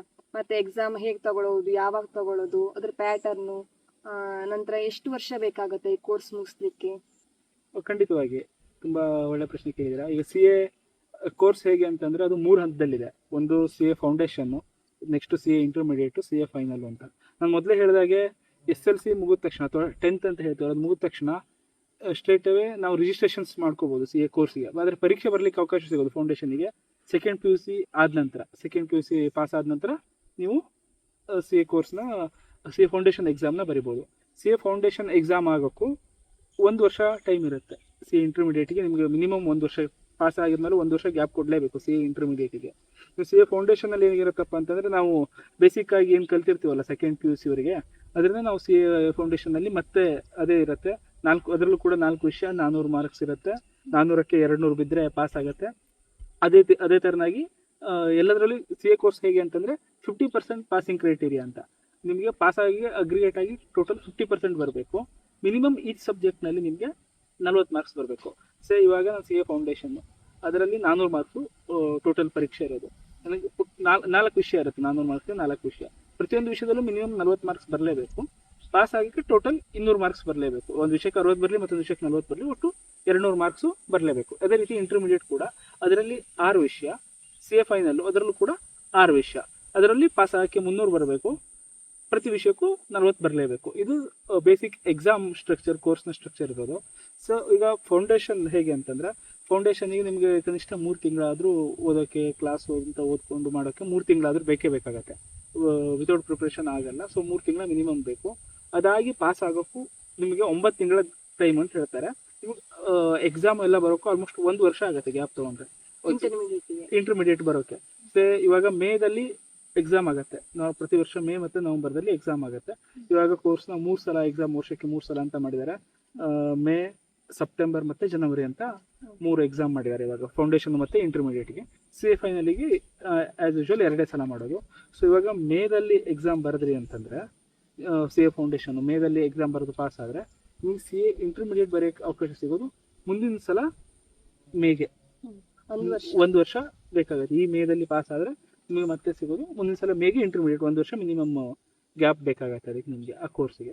ಮತ್ತು ಗ್ಯಾಪ್ ಅಂತಂದೇ ಅಲ್ಲ, ನಿಮ್ಗೆ ಓದೋಕ್ಕೂ ಮಿನಿಮಮ್ ಅಷ್ಟು ಸಮಯ ಬೇಕೇ ಬೇಕಾಗುತ್ತೆ. ಫೌಂಡೇಶನ್ ಮುಗಿಸಿ ರಿಜಿಸ್ಟ್ರೇಷನ್ ಮಾಡಿಸಿ ಇಂಟರ್ಮೀಡಿಯೇಟಿಗೆ ಕ್ಲಾಸಸ್ಸು ಓದೋದು ಅನ್ನೋದು ಕೂಡ ನಿಮ್ಗೆ ಅಷ್ಟೇ ಸಮಯ ಬೇಕಾಗುತ್ತೆ. CA ಇಂಟರ್ಮೀಡಿಯೇಟ್ 2 ಗ್ರೂಪು ಪಾಸ್ ಆದ ತಕ್ಷಣ ಆರ್ಟಿಕಲ್ಶಿಪ್ ಸೇರ್ಕೋಬೇಕಾಗುತ್ತೆ ಬೇರೆ CA ಕೆಳಗಡೆ 2 ವರ್ಷ. ಇವಾಗ ಆರ್ಟಿಕಲ್ಶಿಪ್ ಅವಧಿಯನ್ನು 2 ವರ್ಷ ಮಾಡಿದ್ದಾರೆ. ಮೊದಲದು 3 ವರ್ಷ ಇತ್ತು. 2 ವರ್ಷ ಅವಧಿಗೆ ನೀವು ಆರ್ಟಿಕಲ್ಶಿಪ್ನ ಮಾಡಬೇಕಾಗತ್ತೆ. ಹಾಗಾಗಿ ನಿಮ್ಗೇನಾಗುತ್ತೆ, ಇಂಟರ್ಮೀಡಿಯೇಟ್ ಪಾಸಾಗಿ ಆರ್ಟಿಕಲ್ಶಿಪ್ ಮುಗಿಸಿ ಇವಾಗ ಅದು ಫೈನಲ್ ಎಕ್ಸಾಮ್ಗಿಂತ ಮೊದಲು ಸೆಲ್ಫ್ ಬೇಸ್ಡ್ ಆನ್ಲೈನ್ ಮಾಡ್ಯೂಲ್ ಅಂತ 4 ಪೇಪರ್ ಮತ್ತೆ ಎಕ್ಸಾಮ್ನ ಇಟ್ಟಿದ್ದಾರೆ. ಇದು CA ಆರ್ಟಿಕಲ್ಶಿಪ್ನ ಮುಗಿಸಿ CA ಫೈನಲ್ ಎಕ್ಸಾಮ್ ಬರೆಯೋಕ್ಕಿಂತ ಮೊದಲು ಇರುವಂಥದ್ದು. ಆ 4 ಪರೀಕ್ಷೆ ಪಾಸ್ ಆದಮೇಲೆ CA ಫೈನಲ್ಗೆ ಎಲಿಜಿಬಿಲಿಟಿ ಬರುತ್ತೆ. ಆವಾಗ ನೀವು CA ಫೈನಲ್ ಎಕ್ಸಾಮ್ನ ಬರಿಬೋದು. ಸೊ CA ಫೈನಲಲ್ಲೂ ಅಗೇನ್ 6 ವಿಷಯ 300 ಮಾರ್ಕ್ಸ್ ಮೊದಲು ಹೇಳಿದಾಗೆ. ಅದರಲ್ಲೂ ಕೂಡ ನಿಮ್ಗೆ ಹೇಗೆ ಅಂತಂದರೆ ಮೊದಲೆಲ್ಲ ಏನಾಗ್ತಿತ್ತು, 3 ವರ್ಷ ಆರ್ಟಿಕಲ್ಶಿಪ್ ಇರ್ತಿತ್ತು. 2.5 ವರ್ಷಕ್ಕೆ ನೀವು CA ಫೈನಲ್ ಎಕ್ಸಾಮ್ ಬರಲಿಕ್ಕೆ ಎಲಿಜಿಬಿಲಿಟಿ ಬರೋದು. ಇವಾಗ ಆ ಥರದ್ದು ಏನಿಲ್ಲ. 2 ವರ್ಷ ಆರ್ಟಿಕಲ್ಶಿಪ್ ಮುಗಿಸಿ ಸ್ಟ್ರೇಟ್ ಅವೇ CA ಫೈನಲ್ ಎಕ್ಸಾಮ್ನ ಬರೀಬೋದು ನಿಮಗೆ. ಅದ್ರ ಮಧ್ಯೆಯಲ್ಲಿ ಈಗ ಕೆಲವೊಂದು ಕೋರ್ಸಸ್, ಸ್ಮಾಲ್ ಕೋರ್ಸ್, 1 ತಿಂಗಳದ್ದು ಕೋರ್ಸ್ಗಳನ್ನು ಮಾಡಬೇಕಾಗತ್ತೆ. ಕಂಪಲ್ಸರಿ ಕಂಪ್ಯೂಟರ್ ಕೋರ್ಸ್ ಇರ್ಬೋದು, ಮತ್ತು ಓರಿಯೆಂಟೇಷನ್ ಸ್ಕಿಲ್ ಅಂತ ಹೇಳ್ತೀವಿ. ಅಂದರೆ ಹೇಗೆ ಆಫೀಸ್ ಎಟಿಕೇಟ್ ಹೇಗೆ, ಫೈನಲಿ ಹೋಗೋಕ್ಕಿಂತ ಮುಂಚೆ ಮಾಡ್ಕೊಳ್ಳೋದು. ಇದು 2 ಥರನೂ ಇದೆ. ಒಂದು ಇಂಟರ್ಮೀಡಿಯೇಟ್ ಪಾಸಾಗಿ ಆರ್ಟಿಕಲ್ಶಿಪ್ ಸೇರೋಕ್ಕಿಂತ ಮೊದಲು ಕೂಡ ನಿಮಗೆ 15 ದಿನದ್ದು 2 ಕೋರ್ಸ್. ಒಂದು ಕಂಪ್ಯೂಟರ್ ಕೋರ್ಸ್ ಇರುತ್ತೆ ಮಿನಿಮಮ್, ITT ಅಂತ ಕರಿತೀವಿ ನಾವು. ಅದಾದಮೇಲೆ ಓರಿಯೆಂಟೇಷನ್ ಅಂತ ಮತ್ತೊಂದು ಕೋರ್ಸ್ ಇರುತ್ತೆ. ಸೇಮ್ CA ಫೈನಲಲ್ಲಿ ಹೋಗಿದಾಗ CA ಫೈನಲ್ ಪರೀಕ್ಷೆ ಬರೆಯೋಕ್ಕಿಂತ ಮೊದಲು GMCS ಅಂತ ಕರಿತೀವಿ. ಅದರಲ್ಲೂ ಕೂಡ ನಿಮಗೆ ಹೇಗೆ ಸ್ಕಿಲ್ಗಳಿರ್ಬೋದು, ಹೇಗೆ ಅಪ್ರೋಚ್ ಮಾಡೋದಿರ್ಬೋದು, ಹೇಗೆ ಕ್ಲೈಂಟ್ನ ಅಪ್ರೋಚ್ ಮಾಡೋದು, ಅದ್ರ ಬಗ್ಗೆ ಏನೆಲ್ಲ ಟ್ರೈನಿಂಗ್ ಇರುತ್ತೆ. ಮತ್ತು ಅಡ್ವಾನ್ಸ್ಡ್ ITT ಅಂತ ಕರಿತೀವಿ. ಅಂದರೆ ಕಂಪ್ಯೂಟರ್ದು ಅಡ್ವಾನ್ಸ್ ಲೆವೆಲ್ ಕಂಪ್ಯೂಟರ್ ಲರ್ನಿಂಗ್. ಇವಾಗಲೇ AI ಎಲ್ಲ ಬರ್ತಿಲ್ಲ, ಅದರ ಲರ್ನಿಂಗು ಎಲ್ಲದನ್ನು ಕೂಡ ಅದರಲ್ಲಿ ಇನ್ಕಲ್ಕೇಟ್ ಮಾಡಿರ್ತಾರೆ CA ಕೋರ್ಸ್ನಲ್ಲೇ. ಹಾಗಾಗಿ ಕಂಪ್ಯೂಟರ್ ಕೂಡ ನಾಲೆಜ್ನು ಕೂಡ CA ಕೋರ್ಸ್ನಲ್ಲೇ ಅದಕ್ಕೂ ಕೂಡ ಟ್ರೈನಿಂಗ್ ಇದೆ. ಅದಾದಮೇಲೆ ಫೈನಲಿಗೆ ಟೈಮ್ ಸಿಗುತ್ತೆ. ಫೈನಲ್ ಎಕ್ಸಾಮ್ ಬರಿಬೋದು. ಫೈನಲ್ ಎಕ್ಸಾಮ್ ಪ್ರಿಪ್ರೇಷನ್ಗೆ ಕನಿಷ್ಠ 4.5 5 ತಿಂಗಳ ಬೇಕಾಗತ್ತೆ. ಅದಾದಮೇಲೆ ಫೈನಲ್ ಎಕ್ಸಾಮ್ ಮುಗಿಯುತ್ತೆ. ಈ ಥರ ನಡೆಯುತ್ತೆ ಸ್ಟ್ರಕ್ಚರು. ಈಗ CA ಕೋರ್ಸ್ ಮಾಡುವಾಗ ಈಗ ನಮ್ಮ ಹತ್ರ ಆಗ್ತದೆಯೋ ಇಲ್ವೋ, ಮುಂದೆ ಯಾವುದೋ ಒಂದು ಕಾರಣಗಳಿಂದ ಸ್ಟ್ರಕ್ ಆಗೋದ್ರೆ ಅವ್ರ ಮುಂದೆ ಏನು ಮಾಡಬೇಕು ಅನ್ನೋದನ್ನ, ಆ ಗೊಂದಲಗಳನ್ನು ನಿವಾರಿಸ್ಲಿಕ್ಕೆ ಏನು ಮಾಡಬೇಕು ಅನ್ನೋದನ್ನು ನೀವು ಸ್ವಲ್ಪ ತಿಳಿಸ್ತೀರಾ? ಹೌದು, ಈಗ ಏನಾಗುತ್ತೆ ಅಂತಂದರೆ ಕೆಲವೊಬ್ಬರು ಶುರು ಮಾಡಬೇಕಿದ್ರೆ ಎಲ್ಲರೂ ಜಾಯ್ನ್ ಆಗ್ತಾರೆ, ನಾನು ಮಾಡೋಣ CA ಕೋರ್ಸು ಅಂತ ಸ್ಟಾರ್ಟ್ ಮಾಡಿಬಿಡ್ತಾರೆ. ಅವಾಗ ಏನಾಗುತ್ತೆ, ಈಗ ಕೆಲವೊಬ್ಬರಿಗೆ ಮಧ್ಯದಲ್ಲಿ ಬಂದು ಫೌಂಡೇಶನ್ ಪಾಸ್ ಆಗಿರುತ್ತೆ ಅಥವಾ ಇಂಟರ್ಮೀಡಿಯೇಟಲ್ಲಿ ಸ್ಟ್ರಕ್ ಆಗ್ತಾರೆ. ಕೆಲವೊಬ್ಬರು ಬಂದುಬಿಟ್ಟು ಫೈನಲ್ ಇಂಟರ್ಮೀಡಿಯೇಟ್ ಆಗುತ್ತೆ, ಫೈನಲಲ್ಲಿ ಸ್ಟ್ರಕ್ ಆಗ್ತಾರೆ. ಆಯಿತಾ? ಈ ವೇರಿಯಸ್ ಕಾರಣಗಳಿರುತ್ತೆ ಅದಕ್ಕೆ. ಫಾರ್ ಎಕ್ಸಾಂಪಲ್, ಕೆಲವೊಬ್ರು ಏನಾಗುತ್ತೆ, ಫೌಂಡೇಶನ್ ಕ್ಲಿಯರ್ ಆಗಿಲ್ಲ, ಅಲ್ಲಿಗೆ ಬಿಟ್ಬಿಡ್ತಾರೆ. ಕೆಲವೊಬ್ರು ಫೌಂಡೇಶನ್ ಕ್ಲಿಯರ್ ಆಗಿರಲ್ಲ, ಏನು ಮಾಡ್ತಾರೆ, BCom ಮುಗಿಸ್ಬಿಟ್ಟು ಮತ್ತೆ ಡೈರೆಕ್ಟ್ ಎಂಟ್ರಿ ಸ್ಕೀಮಲ್ಲಿ ಮತ್ತೆ ಇಂಟರ್ಮೀಡಿಯೇಟಿಗೆ ಬರ್ತಾರೆ. ಕೆಲವೊಬ್ರು ಅಲ್ಲಿ ಸ್ಟ್ರಕ್ ಆಗ್ತಾರೆ. ಆದರೆ ನಾವು ಹೇಳೋದೇನು ಅಂತಂದರೆ, ಈಗ ಕಾರಣಗಳೇನೇ ಇರ್ಬೋದು, ಈಗ ಸರಿಯಾಗಿ ಎಫರ್ಟ್ ಹಾಕಿದರೆ ಖಂಡಿತವಾಗಿಯೂ ಕೂಡ ಪಾಸ್ ಮಾಡದೇ ಇರುವಂಥದ್ದು ಏನಿಲ್ಲ, ಆರಾಮಾಗಿ ಪಾಸ್ ಮಾಡ್ಬೋದು. ಕೆಲವೊಬ್ರು ಏನಾಗುತ್ತೆ, ಇಂಟರ್ಮೀಡಿಯೇಟು ಎಲ್ಲದನ್ನು ಫಸ್ಟ್ ಅಟೆಂಪ್ಟಿಗೆ ಪಾಸ್ ಮಾಡಿರ್ತಾರೆ. ಫೈನಲಿ ಬಂದ ತಕ್ಷಣ ಅಟೆಂಪ್ಟ್ ತೊಗೊಳುತ್ತೆ. ಅವಾಗ ಅವರಿಗೆ ಆ ಸಮಯ ಏನಾಗ್ಬಿಡುತ್ತೆ ಅಂತಂದರೆ 22-23 ವರ್ಷಕ್ಕೆ ದುಡಿಯೋ ಟೈಮ್ ಬಂದ್ಬಿಡು. ಈಗ ಜಾಬು ಮಾಡಬೇಕು, ಇನ್ನೂ ಮನೇಲಿ ಕೇಳೋಕ್ಕಾಗಲ್ಲ, ಓದೋಕ್ಕೆ ದುಡ್ಡು ಕೇಳೋಕ್ಕಾಗಲ್ಲ, ಅಂಥ ಪರಿಸ್ಥಿತಿಗಳು ಗೊಂದಲದಲ್ಲೆಲ್ಲ ಇರ್ತಾರೆ. ಅವಾಗ ಏನಾಗ್ಬಿಡುತ್ತೆ, ಜಾಬ್ ಮಾಡಬೇಕಾ, ಇದರನ್ನೇ ಕಂಟಿನ್ಯೂ ಮಾಡಬೇಕಾ, ಕೋರ್ಸ್ನ ಕಂಟಿನ್ಯೂ ಮಾಡಬೇಕಾ, ಹೇಗೆ ಏನು ಅಂತೆಲ್ಲ ಸಮಸ್ಯೆಗಳು ಬರುತ್ತೆ. ಇವೆಲ್ಲ ಹೇಗೆ ಮಾಡ್ಕೋತಾರೆ ಅಂತಂದರೆ, ನಾರ್ಮಲಿ ನಾನು ಒಂದೊಂದೇ ಆಗಿ ಬರ್ತೀನಿ. ಫೈನಲ್ಲು, ಆಮೇಲೆ ಇಂಟರ್ಮೀಡಿಯೇಟ್, ಫೌಂಡೇಶನ್ ಆಗಿ ಬರ್ತೀನಿ. ಫೈನಲಲ್ಲಿ ಏನಾಗ್ಬಿಡುತ್ತೆ, ನಾವು ತುಂಬ ಜನ ಸ್ನೇಹಿತರನ್ನೆಲ್ಲ ನೋಡಿದ್ವಿ. ಕೆಲವೊಬ್ರು ಏನಾಗುತ್ತೆ, ಪರೀಕ್ಷೆ ಬರೀತಾರೆ, ಅಟೆಂಪ್ಟ್ ಬರೀತಾರೆ, ಆಗ್ತಾ ಇರಲ್ಲ. ಅವಾಗ ಈಗ ಹೇಗೆ 6 ತಿಂಗಳಿಗೆ ಅಟೆಂಪ್ಟ್ ಇರೋದಕ್ಕೆ ಏನು ಮಾಡ್ತಾರೆ ಅಂತಂದರೆ, ಪರೀಕ್ಷೆ ಇವಾಗ ಮೇದಲ್ಲಿ ಪರೀಕ್ಷೆ ಇದೆ, ಮೇ ಪರೀಕ್ಷೆ ಬರೀತಾರೆ. ಅವರು ಪರೀಕ್ಷೆ ಮುಗಿಸ್ಬಿಟ್ಟು ಮತ್ತೆ ಜಾಬಿಗೆ ಜಾಯ್ನ್ ಆಗ್ತಾರೆ. 4 ತಿಂಗಳು, ಆಗಸ್ಟ್ವರೆಗೂ ಜಾಬ್ ಮಾಡ್ತಾರೆ. ಮತ್ತು ನವಂಬರ್ದಲ್ಲಿ ಪರೀಕ್ಷೆ ಇರುತ್ತೆ. ಹಾಗಾಗಿ ಒಂದೊಂದೇ ಗ್ರೂಪ್ನ ತೊಗೊಂಡು ಇಲ್ಲಿ ಜಾಬ್ನೂ ಮಾಡ್ತಾ ಮಧ್ಯದಲ್ಲಿ ರಜಾನೂ ತೊಗೊಂಡು ಮತ್ತು ಸಿ ಎ ಫಾರ್ಮ್ಗಳು ಕೂಡ ಅದಕ್ಕೆ ಅನುಕೂಲ ಆಗುವಂತೆ ಎಷ್ಟೋ ಸಿ ಎ ಫಾರ್ಮ್ಗಳು ಕೂಡ ಅದಕ್ಕೆ ಅನುಕೂಲ ಆಗುವಂತೆ ಮಾಡಿಕೊಡ್ತವೆ. ಅಂದರೆ ಅವ್ರಿಗೆ ಪರೀಕ್ಷೆ ರಜೆ ಅಂತ ಕೊಡೋದಿರ್ಬೋದು, ಎಲ್ಲವನ್ನು ಕೂಡ ಮಾಡಿಕೊಟ್ಟೆ ಅವರಿಗೆ ಫೈನಲಿಗೂ ಕೂಡ ಸಪೋರ್ಟ್ ಆಗೋ ಥರನೇ ಓದಲಿಕ್ಕೂ ಕೂಡ ಮಾಡಿಕೊಡ್ತಾರೆ. ನೀವು ಕೇಳ್ಬೋದು ಮಿನಿಮಮ್ ಎಷ್ಟು ಟೈಮ್ ಬೇಕಾಗ್ಬೋದು ಒಂದೊಂದು ಗ್ರೂಪ್ ಓದೋಕ್ಕೆ ಅಂತೆಲ್ಲ. ಈಗ ಅದು ಫಸ್ಟ್ ಅಟೆಂಪ್ಟ್ ಬರಿತಾ ಇದ್ದರೆ ನಾವು ಹೇಳೋದು ಮಿನಿಮಮ್ 6 ತಿಂಗಳು ತೊಗೊಂಡು ಬರೀರಿ ಅಂತ. ಯಾಕಂದರೆ 6 ತಿಂಗಳ ಕಂಪ್ಲೀಟ್ಲಿ ಓದಿದರೆ ಜಾಬ್ ಮಾಡ್ಕೊತಾ ಹೋದ್ರೆ 6 ತಿಂಗಳ ಬೇಕಾ ಅಥವಾ ಇಲ್ಲ ಈಗ ಫಸ್ಟ್ ಅಟೆಂಪ್ಟ್ ಬರಿತಾ ಇರ್ತಾರಲ್ಲ, ಇನ್ನು ಆರ್ಟಿಕಲ್ಶಿಪ್ ಮುಗಿಸ್ಬಿಟ್ಟು ಸೀದಾ ಫಸ್ಟ್ ಅಟೆಂಪ್ಟ್ ಬರಿತಾ ಇರ್ತಾರಲ್ಲ, ಅವರಿಗೆ 6 ತಿಂಗಳ ಫೋಕಸ್ಡ್ ಒಂದು ಅಟೆಂಪ್ಟ್ ಪಾಸ್ ಆಗಬೇಕು ಅಂತ ಫಸ್ಟ್ ಅಟೆಂಪ್ಟಿಗೆ 6 ತಿಂಗಳ ಕಂಪ್ಲೀಟ್ಲಿ ಕೂತು ಓದಿದರೆ ಆರಾಮಾಗಿ ಪಾಸ್ ಆಗುತ್ತೆ. ಅವ್ರು ಕಂಪ್ಲೀಟ್ 6 ತಿಂಗಳು ಅದ್ರ ಬಗ್ಗೆ ಡೆಡಿಕೇಟ್ ಆಗಿ ಕೊಟ್ಟರೆ ಪಾಸ್ ಆಗುತ್ತೆ. ಈಗ ಕೆಲವೊಬ್ರು ಏನಾಗುತ್ತೆ 6 ತಿಂಗಳು ಕೊಟ್ಟಿರ್ತಾರೆ ಆಗಿರಲ್ಲ, ಅಥವಾ ಕೆಲವೊಬ್ಬರಿಗೆ ಆಫೀಸ್ನಲ್ಲೆಲ್ಲ ರಜೆ ಕೊಟ್ಟಿರಲ್ಲ, 4 ತಿಂಗಳು 3 ತಿಂಗಳೆಲ್ಲ ಸಿಕ್ಕಿರುತ್ತೆ. ಅವ್ರೇನು ಮಾಡ್ತಾರೆ ಅಂತಂದರೆ ಒಂದೊಂದೇ ಗ್ರೂಪ್ ಆಗಿ ತೊಗೋತಾರೆ. ಒಂದೊಂದೇ ಗ್ರೂಪ್ ಆಗಿ ತೊಗೊಂಡು ಜಾಬ್ನೂ ಮಾಡ್ತಾರೆ. ಹೇಗೆ 6 ತಿಂಗಳಕ್ಕೊಂದ್ಸಲ ಪರೀಕ್ಷೆ ಆಗಿರೋದಕ್ಕೆ ವರ್ಷದಲ್ಲಿ ಅವ್ರು ಕನಿಷ್ಠ 8 ತಿಂಗಳ ಜಾಬ್ ಮಾಡ್ತಾರೆ. ಇನ್ನು 4 ತಿಂಗಳ ಪರೀಕ್ಷೆಗೆ ಅಂತ ಡೆಡಿಕೇಟ್ ಇಟ್ಬಿಟ್ಟು ಎರಡು ತಿಂಗಳು ಒಂದು ಗ್ರೂಪಿಗೆ, 2 ತಿಂಗಳು ಒಂದು ಗ್ರೂಪಿಗೆ ಅಂತ ಓದ್ಬಿಟ್ಟು ಆ ಥರ ಕೂಡ ಪಾಸ್ ಮಾಡ್ತಾರೆ. ಇನ್ನು ಒಂದು ಇಂಟರ್ಮೀಡಿಯೇಟು, ಕೆಲವೊಬ್ಬರು ಇಂಟರ್ಮೀಡಿಯೇಟ್ನ ಸ್ಟಕ್ ಆಗಿರುತ್ತೆ, ಇಂಟರ್ಮೀಡಿಯೇಟ್ ಪಾಸ್ ಆಗ್ತಾ ಇರಲ್ಲ. ಅವ್ರ ಬಗ್ಗೆ ಹೇಗೆ ಹೇಳೋದು ಅಂತಂದರೆ, ಈಗ ಕೆಲವೊಬ್ರು ಅದ್ರ ಜೊತೆ ಬಿಕಾಮ್ ಮಾಡಿರ್ತಾರೆ. ಈಗ ಇಂಟರ್ಮೀಡಿಯೇಟ್ ಮಲ್ಟಿಪಲ್ ಅಟೆಂಪ್ಟ್ ಬರೋದ ತಕ್ಷಣ ಯಾಕೋ ಆಗಲ್ಲ ಅಂತ ಅನಿಸ್ಬಿಟ್ಟು ಬಿಕಾಮ್ ಮುಗಿಸ್ಬಿಟ್ಟು ಹಾಗೆ MBA ಅಥವಾ ಬೇರೆ ಬೇರೆ ಕೋರ್ಸ್ಗಳಿಗೆ ಕಂಟಿನ್ಯೂ ಮಾಡ್ತಾರೆ. ಬಟ್ ಅವ್ರು ಏನೇ ಕಂಟಿನ್ಯೂ ಮಾಡಬೇಕು ಅಂತ ಹೇಳಿದರೆ, ಮತ್ತೆ ನಾನು ಹೇಳೋದು ಏನು ಅಂತಂದರೆ 4 ರಿಂದ 5 ತಿಂಗಳು ಕಂಪ್ಲೀಟ್ಲಿ ಅದೇ ಕೋರ್ಸಿಗೆ ಒಂದು ಸಲ ಕೊಟ್ಬಿಟ್ಟು ಪ್ರಯತ್ನ ಪಟ್ಟರೆ ಅದು ಕೂಡ ಪಾಸ್ ಆಗೋಕ್ಕೆ ಸಾಧ್ಯ ಇದೆ. ಇಲ್ಲ ಅವ್ರಿಗೆ ಅನಿಸ್ತಾ ಇದೆ ಜೆನ್ಯೂನ್ಲಿ ಇದು ಯಾಕೋ ತುಂಬ ಟೈಮ್ ತಗೋತಾ ಇದೆ ಅಂತಂದರೆ, ಇಂಟರ್ಮೀಡಿಯೇಟಿಗೆ ಕ್ಲಿಯರ್ ಆಗಿಲ್ಲ ಅಂತ ಹೇಳಿದ್ರೆ ಬೇರೆ ಆಪ್ಷನ್ ಜೊತೆಗೆ ನೋಡ್ಕೊಳ್ತಾ ಹೋದರೆ ಅನುಕೂಲ. ಯಾಕೆ ಅಂತಂದರೆ it will take again time. ಈಗ ಇಂಟರ್ಮೀಡಿಯೇಟ್ ಮುಗಿಸಿ ಮತ್ತು ಆರ್ಟಿಕಲ್ಶಿಪ್ ಮುಗಿಸಿ ಮತ್ತೆ CA ಫೈನಲ್ ಬರೋದು, CA ಫೈನಲ್ ಮಗಳಿಗೆ ಟೈಮ್ ತೊಗೊಳುತ್ತೆ. ಕೆಲವೊಬ್ರು ಇಂಟರ್ಮೀಡಿಯೇಟಲ್ಲೇ ಮಲ್ಟಿಪಲ್ ಅಟೆಂಪ್ಟ್ಸ್ ತೊಗೋತಾ ಇದ್ದರೆ ಇಲ್ಲ ಆಗಲ್ಲ ಅಂತಲ್ಲ, ಆದರೆ ವಿಚಾರ ಮಾಡ್ಬೋದು, ಬೇರೆ ಕೋರ್ಸ್ಗಳ ಬಗ್ಗೆಯೂ ಕೂಡ ಅವ್ರ ಜೊತೆಗೆ ವಿಚಾರ ಮಾಡ್ಬೋದು ಅಂತ. ಈಗ ಪರೀಕ್ಷೆ ಬರೆಯುವಾಗ 2 ಗ್ರೂಪ್ ತಗೊಂಡ್ರೆ ಒಳ್ಳೇದಾ ಅಥವಾ ಒಂದೇ ಗ್ರೂಪ್ ತಗೊಂಡ್ರೆ ಒಳ್ಳೇದಾ? ನಮ್ಮ ಪರ್ಸ್ನಲ್ ಒಪಿನಿಯನ್ ಏನು ಅಂತಂದರೆ 2 ಗ್ರೂಪ್ ಒಟ್ಟಿಗೆ ಬರೆಯೋದು ಅನುಕೂಲ. ಯಾಕೆ ಅಂತಂದರೆ ನಿಮ್ಗೆ ಹೇಳಿದೆ ನಾನು 600ಕ್ಕೆ 300 ಬಿದ್ದು ಪಾಸ್ ಆಗಬೇಕು ಅಂತ. ಅದರರ್ಥ 2 ಗ್ರೂಪ್ ಇದೆ ಅಂತಂದರೆ 300 ಮಾರ್ಕ್ಸಿಂದ 2 ಗ್ರೂಪು, 2 ಗ್ರೂಪಿಗೂ 150 ಬರಬೇಕು ಅಂತ ಏನೂ ಇಲ್ಲ ರೂಲ್ಸು. 2 ಗ್ರೂಪು ಒಟ್ಟಿಗೆ ಬರೆದ್ರೆ ಒಟ್ಟು 300 ಬಂದರೆ ಆಯಿತು. ಅಂದರೆ ಒಂದು ಗ್ರೂಪಲ್ಲಿ 120, 40, ಇನ್ನೊಂದು ಗ್ರೂಪಲ್ಲಿ 180 ಬಂದರೂ ಕೂಡ 2 ಗ್ರೂಪು ಪಾಸ್ ಆದಾಗೆ. ಹಾಗಾಗಿ 2 ಗ್ರೂಪು ಬರೆಯೋದು ಉತ್ತಮ. ಒಂದು ಗ್ರೂಪಲ್ಲಿ ವೀಕ್ ಇದ್ದರೆ ಮತ್ತೊಂದು ಗ್ರೂಪಲ್ಲಿ ಸ್ಟ್ರಾಂಗ್ ಇದ್ದರೆ ಆ ಥರ ಬ್ಯಾಲೆನ್ಸ್ ಮಾಡಿಕೊಂಡು ಈಗ ತುಂಬ ಜನ 2 ಗ್ರೂಪು ಬರೆದಾಗ ತುಂಬ ಜನ ನೋಡಿರ್ತೀವಿ 300 ಬಂದರೆ ಪಾಸ್ ಆಗಬೇಕಲ್ಲ, 157, 143 ಅಂದರೆ ಎಕ್ಸಾಕ್ಟ್ಲಿ 300 ಹಂಗೆ ಬಂದಿರುತ್ತೆ.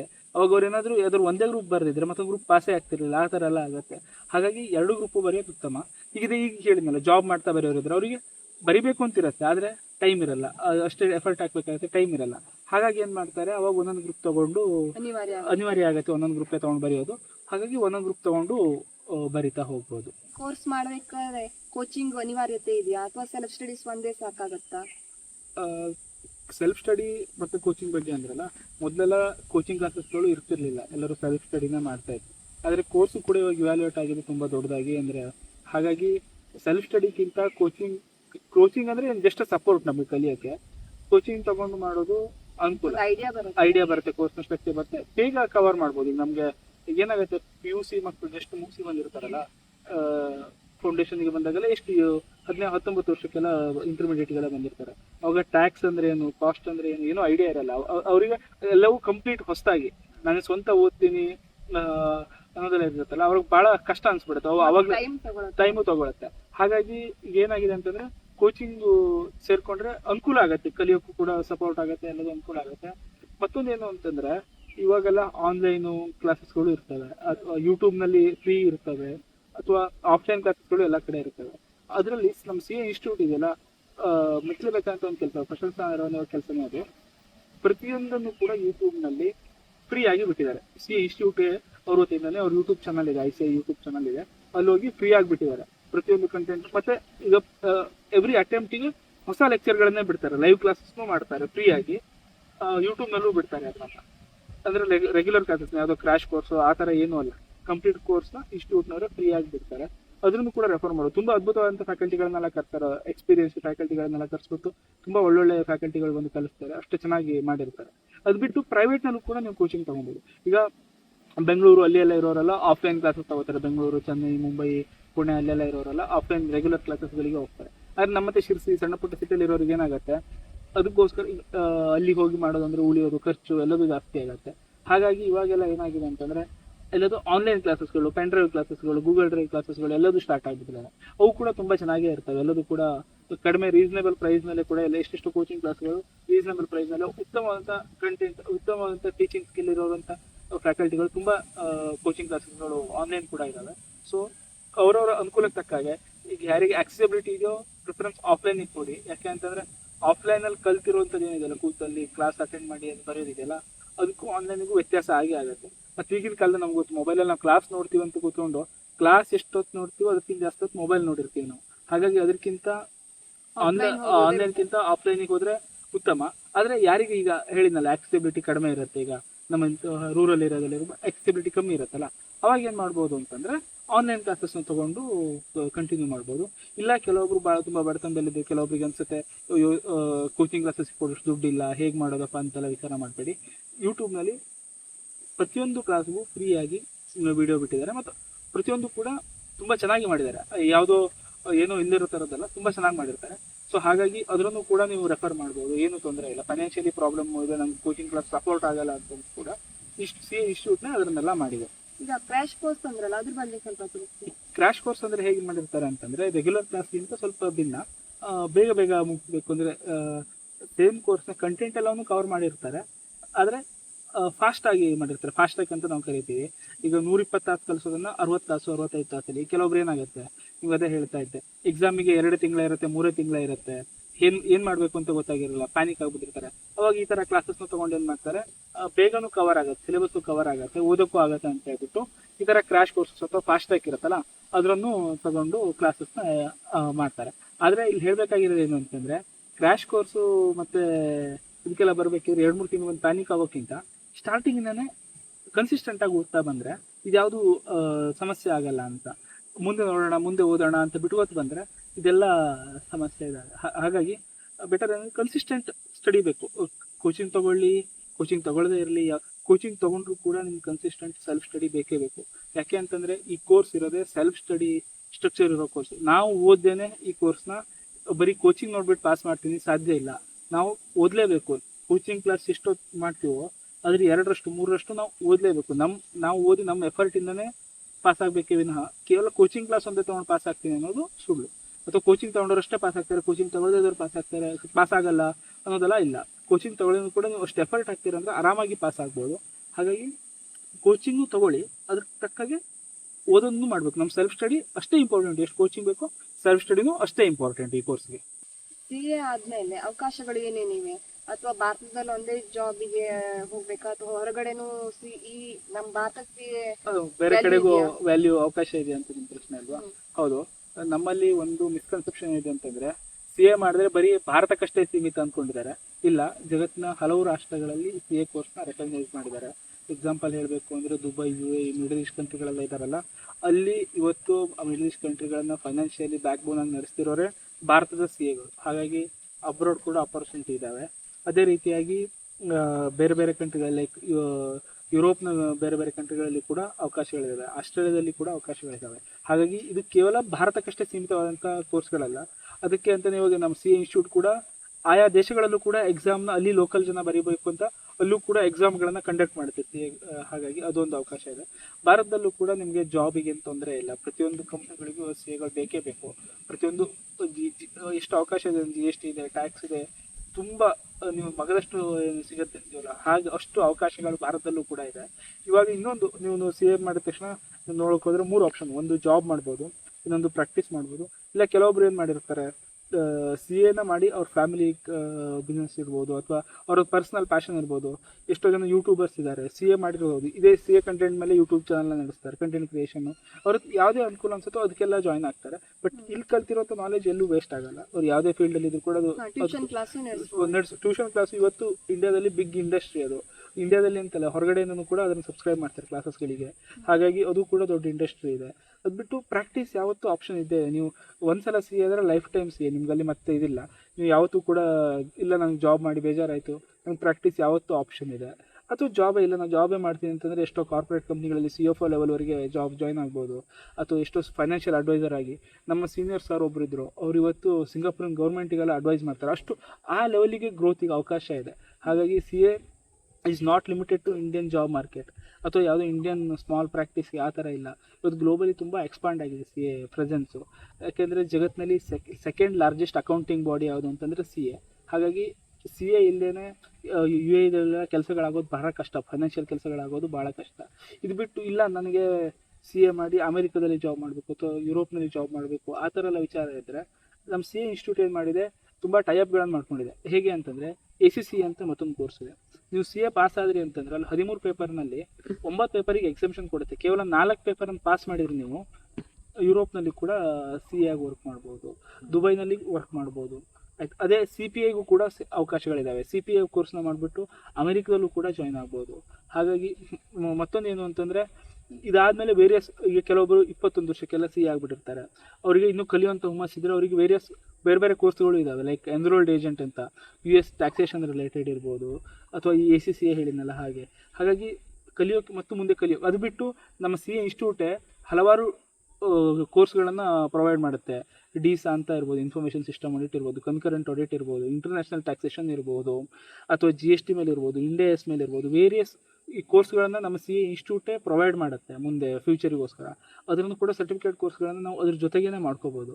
ಹಾಗಾಗಿ ವ್ಯಾಲ್ಯೂ ಜಾಸ್ತಿ ಆಗುತ್ತೆ. ಎಷ್ಟೋ ಜನ CAಗಳು ಅದ್ರ ಜೊತೆಗೆ CA ಜೊತೆಗೆ ಆಯಾ ಕೋರ್ಸ್ಗಳನ್ನು ಕೂಡ ಮಾಡ್ಕೋತಾರೆ. ಹಾಗಾಗಿ ಅದು ಬಿಟ್ಟು ನಾವು ಇಂಡಿಯಾದಲ್ಲೇ CA ಜೊತೆಗೆ CS, CMA, LLB ಕೂಡ ಮಾಡ್ತಾರೆ. ಹಾಗಾಗಿ ಇದು ನಾಟ್ ಲಿಮಿಟೆಡ್, ಇಂಡಿಯಾ ಲಿಮಿಟೆಡ್ ಅಲ್ಲ ಮಾರ್ಕೆಟು. ನೀವು ಒಂದ್ಸಲ CA ಆದರೆ ನೀವು ಆಪರ್ಚುನಿಟಿ ಹೀಗೆ ಅವಕಾಶಗಳು ತೆರ್ಕೊಳ್ತಾ ಹೋಗುತ್ತೆ. ಈಗ ಬೇರೆ ಬೇರೆ ಮಾರ್ಕೆಟ್ಗಳಿಗೆ ಈಗ ಫಾರಿನ್ ಜಾಬ್ಗಳಿಗೆಲ್ಲ ಅವಕಾಶಗಳು ತನ್ನಾರೇ ತೆರ್ಕೊಳ್ಳುತ್ತೆ. ಹಾಗಾಗಿ CAನ ರಿಸ್ಟ್ರಿಕ್ಟ್ ಮಾಡೋದು ತಪ್ಪು. ನಾನು ಇಷ್ಟೇ ಅಂತ ಲಿಮಿಟ್ ಇಲ್ಲ ಅದಕ್ಕೆ. ನಂಬರ್ ಆಫ್ ಅಪರ್ಚುನಿಟೀಸ್ ಇದ್ದಾವೆ CA ಕೋರ್ಸ್ನಲ್ಲಿ, ಅಷ್ಟು ಅವಕಾಶಗಳಿದ್ದಾವೆ. ಎಲ್ಲರೂ ಬಂದು ಜಾಯ್ನ್ ಆಗಿ ಒಂದ್ಸಲ ನೋಡಿದರೆ ಗೊತ್ತಾಗುತ್ತೆ, ಓಕೆ ಇದರಲ್ಲಿ ಇಷ್ಟು ಅವಕಾಶಗಳಿದ್ದಾವೆ ಅಂತ. ಹಾಗಾಗಿ ಒಪಿನಿಯನ್ ಏನು, ನನ್ನ ಪರ್ಸನಲ್ ಒಪಿನಿಯನ್ ಏನಂತಂದರೆ, ಆದಷ್ಟು ಜಾಯ್ನ್ ಆಗಿ, ಇದರಲ್ಲಿ ತುಂಬ ಅವಕಾಶಗಳಿದ್ದಾವೆ, ಜಾಯ್ನ್ ಆಗಿ ಅನ್ನೋದು ನನ್ನ ಅಭಿಪ್ರಾಯ. ಕೊನೆಯದಾಗಿ ಒಂದು ಪ್ರಶ್ನೆ, ಈಗ CA ಪರೀಕ್ಷೆಗೆ ಹೇಗೆ ತಯಾರಿ ಮಾಡ್ಕೊಳ್ಬೇಕು, ಯಾವ ಥರ ಓದಬೇಕು ಅಂತ ಸ್ವಲ್ಪ ತಿಳಿಸ್ತೀರಾ? ಖಂಡಿತವಾಗಿ. ಈಗ CA ಕೋರ್ಸ್ ಹೇಗಿದೆ ಅಂತಂದರೆ, ನಿಮಗೆ ಮಿನಿಮಮ್ ಇಷ್ಟು ಕನ್ಸಿಸ್ಟೆಂಟ್ ಎಫರ್ಟ್ ಹಾಕಿಲ್ಲ ಅಂದರೆ ಪಾಸ್ ಮಾಡೋದು ತುಂಬ ಕಷ್ಟ. ನಾನೆಲ್ಲ ಓದಬೇಕಿದ್ರೆ ಮಿನಿಮಮ್ 8ರಿಂದ 10 ತಾಸು ಪ್ರತಿನಿತ್ಯ ಓದಲೇಬೇಕಾಗಿತ್ತು. 2 ತಿಂಗಳು 3 ತಿಂಗಳು ಎಷ್ಟು ಗ್ರೂಪ್ ಬರಿತಿದ್ದೀರಾ, ಮೊದಲೇ ಹೇಳಿದಾಗ 2 ಗ್ರೂಪ್ ಬರಿತಾ ಇದ್ದರೆ 2 ತಿಂಗಳು, 1 ಗ್ರೂಪ್ ಬರಿತಾ ಇದ್ದರೆ 2 ತಿಂಗಳು, 2 ಗ್ರೂಪ್ ಬರಿತಾ ಇದ್ದರೆ 4ರಿಂದ 5 ತಿಂಗಳು. ಹಾಗಾಗಿ ಈ ಕೋರ್ಸ್ನ ಸ್ಟ್ರಕ್ಚರ್ ಹೇಗಿದೆ ಅಂತಂದರೆ, ಕನ್ಸಿಸ್ಟೆಂಟಾಗಿ ಓದಲೇಬೇಕು, ಕನ್ಸಿಸ್ಟೆಂಟ್ ಎಫರ್ಟ್ಸ್ ಹಾಕಲೇಬೇಕು. ಇಲ್ಲ ಅಂತಂದರೆ ಪಾಸ್ ಮಾಡೋದು ತುಂಬ ಕಷ್ಟ. ಮತ್ತೇನು ಅಂತಂದರೆ, ಪ್ರತಿನಿತ್ಯ ಸ್ವಲ್ಪನೇ ಇಂಪ್ರೂವ್ ಮಾಡ್ತಾ ಬನ್ನಿ, ಸ್ವಲ್ಪನೇ ಓದ್ತಾ ಬನ್ನಿ ಪ್ರತಿನಿತ್ಯ. ಅದು ಪ್ಲ್ಯಾನ್ ಮಾಡ್ಕೊಳ್ಳಿ, ಕ್ಲಾಸ್ ತೊಗೊಂಡಂಗೆ ಟೈಮ್ ಟೇಬಲ್ ಮಾಡಿಕೊಂಡು ಅದು ಟೈಮ್ ಟೇಬಲಿಗೆ ತಕ್ಕ ಹಾಗೆ ಓದ್ತಾ ಬಂದರೆ ಖಂಡಿತವಾಗಿಯೂ ಏನು ಸಮಸ್ಯೆ ಆಗಲ್ಲ. ಈ ಕೋರ್ಸ್ನಲ್ಲಿ ಖಂಡಿತವಾಗಿ ಎಲ್ಲರೂ ಕೂಡ ಪಾಸ್ ಮಾಡ್ಬೋದು. 100ಕ್ಕೆ 100 ಜನ ಬರೋದು, 100ಕ್ಕೆ 100 ಜನೂ ಪಾಸ್ ಮಾಡ್ಬೋದು. ಕನ್ಸಿಸ್ಟೆಂಟ್ ಎಫರ್ಟ್, ಅದೇ ಸ್ಟಾರ್ ಮಾರ್ಕ್ ಹಾಕ್ತೀವಲ್ಲ ಹಾಗೆ, ಈ ಕೆಲ ಕಂಡೀಷನ್ ಅಪ್ಲೈಡ್ ಅನ್ನೋ ಥರ ಕನ್ಸಿಸ್ಟೆಂಟ್ ಎಫರ್ಟ್ ಹಾಕಬೇಕು. ಕನ್ಸಿಸ್ಟೆಂಟಾಗಿ ಓದ್ತಾ ಇದ್ದರೆ ಖಂಡಿತವಾಗಿಯೂ ಆಗುತ್ತೆ. ಅದೇ ರೀತಿಯಾಗಿ ಅಂದರೆ ಓದೋ ಹವ್ಯಾಸ ಅಂದರೆ ಇಟ್ಕೊಳ್ಳೋದು ನಮ್ಗೆ CA ಕೋರ್ಸು CA ಮುಗಿಯಲಿವರೆಗಷ್ಟೇ ಓದಿದ್ರೆ ಮುಗಿದೋಯ್ತು ಅನ್ನೋದಿಲ್ಲ. ನಮ್ಮ CA ಕೋರ್ಸ್ನಲ್ಲಿ CA ಮುಗಿದ ಮೇಲೂ ಕೂಡ ನಿರಂತರವಾಗಿ ಓದ್ತಾನೆ ಇರಬೇಕು. ನಿರಂತರ ಅಧ್ಯಯನ ಅನಿವಾರ್ಯ ನಮ್ಮ ಕೋರ್ಸ್ನಲ್ಲಿ. ಯಾಕೆಂತಂದರೆ ದಿನನಿತ್ಯ ಲಾಗಳು ಇದೆಲ್ಲ ಬದಲಾಗ್ತಾ ಇರ್ತವೆ. ಹಾಗಾಗಿ ಆ ಓದುವ ಹವ್ಯಾಸವನ್ನು ಬೆಳೆಸ್ಕೊಳ್ಳೋದು ಅತಿ ಮುಖ್ಯ ಅಂತ ನಾನು ಹೇಳ್ತೀನಿ. ಅದ್ರ ಜೊತೆಗೆ ಬರೆದು ಪ್ರಾಕ್ಟೀಸ್ ಮಾಡಬೇಕು. ಈಗ ನಾವು ಓದಿದೆ, ನೆನಪಿದೆ, ಬಯಾಟ್ ಮಾಡಿದೆ ಆಗಲ್ಲ. ಯಾಕೆ ಅಂತಂದರೆ ನೀವು ಬರೆದು ಪ್ರಾಕ್ಟೀಸ್ ಮಾಡಲಿಲ್ಲ ಅಂತ ಹೇಳಿದ್ರೆ ಪರೀಕ್ಷೆಯಲ್ಲಿ ನಿಮ್ಗೆ ಬರೀಲಿಕ್ಕೆ ಬರೋದಿಲ್ಲ. ಈಗ ನಾವು ನೋಡಿದೆ ಫಾರ್ಮ್ಯಾಟ್ ನೋಡ್ಕೊಂಡು ಹೋದೆ, ಮಾಡಿದೆ, ಪರೀಕ್ಷೆ ಬರದೆ ಇಲ್ಲ, ಇದರಲ್ಲಿ ಹಾಗೆ ಆಗೋದಿಲ್ಲ ಅಂತ ಹೇಳಿ. ಯಾಕೆ ನೀವು ಬರೆದು ಪ್ರಾಕ್ಟೀಸ್ ಮಾಡಿದ ಹಾಗೆ ನೀವು ಪರೀಕ್ಷೆ ಬರಲಿಕ್ಕೆ ಆ ಫ್ಲೋ ಬರುತ್ತೆ. ಇದೆ ಪ್ರಶ್ನೆ ನೋಡಿದ ತಕ್ಷಣ ಉತ್ತರ ಬರೆಯಕ್ಕೆ ತಂದರೆ ಕೈ ಹೋಗುತ್ತೆ. ಇಲ್ಲ ಅಂತಂದರೆ ತಲೆಯಲ್ಲಿ ವಿಚಾರ ಬರುತ್ತೆ, ಅಲ್ಲಿಂದ ಕೈಯಲ್ಲಿ ಬರೆಯೋಕ್ಕೆ ಬರಲ್ಲ. ಹಾಗಾಗಿ ಪ್ರತಿಯೊಂದನ್ನು ಕೂಡ ಬರೆದು ಪ್ರಾಕ್ಟೀಸ್ ಮಾಡೋದು ಅನಿವಾರ್ಯ. ಥಿಯರಿ ಇರ್ಬೋದು, ಪ್ರಾಕ್ಟಿಕಲ್ ಇರ್ಬೋದು, ಎಲ್ಲವನ್ನು ಕೂಡ ಬರೆದು ಪ್ರಾಕ್ಟೀಸ್ ಮಾಡೋದು ಅನಿವಾರ್ಯ. ಇದೆರಡು ಅಂಶನ ಮನಸ್ಸಿನಲ್ಲಿ ಇಟ್ಕೋಬೇಕು ಅಂತ ಹೇಳ್ಬೋದು. ಅದೇ ರೀತಿ ಹೇಗೆ ಈಗ 6 ತಿಂಗಳ ನಾನು ಫಸ್ಟ್ ಅಟೆಂಪ್ಟ್ 6 ತಿಂಗಳ ಟೈಮ್ ಕೊಡ್ತಾ ಇದ್ದೀನಿ ಅಂತಂದರೆ, ಆದಷ್ಟು 4 ತಿಂಗಳ ಒಳಗಡೆ ನನ್ನ ಫಸ್ಟ್ ರೌಂಡ್ ಸ್ಟಡಿನ ಮುಗಿಸ್ಕೊಂಡು ಮಿನಿಮಮ್ 3 ರೌಂಡ್ ಸ್ಟಡಿ ಬೇಕು ಅಂತ ನಾನು ಹೇಳೋದು. ಆ 4 ತಿಂಗಳಲ್ಲಿ ಫಸ್ಟ್ ರೌಂಡ್ ಮುಗಿಸ್ಬಿಟ್ಟು ಇನ್ನು 2 ತಿಂಗಳಲ್ಲಿ 2 ರೌಂಡ್ ಸ್ಟಡಿನ ಮುಗಿಸ್ಬೇಕು. ಅದ್ರ ಜೊತೆಗೆ ಮಾಕ್ ಟೆಸ್ಟ್ಗಳೆಲ್ಲ ಇರ್ತವೆ.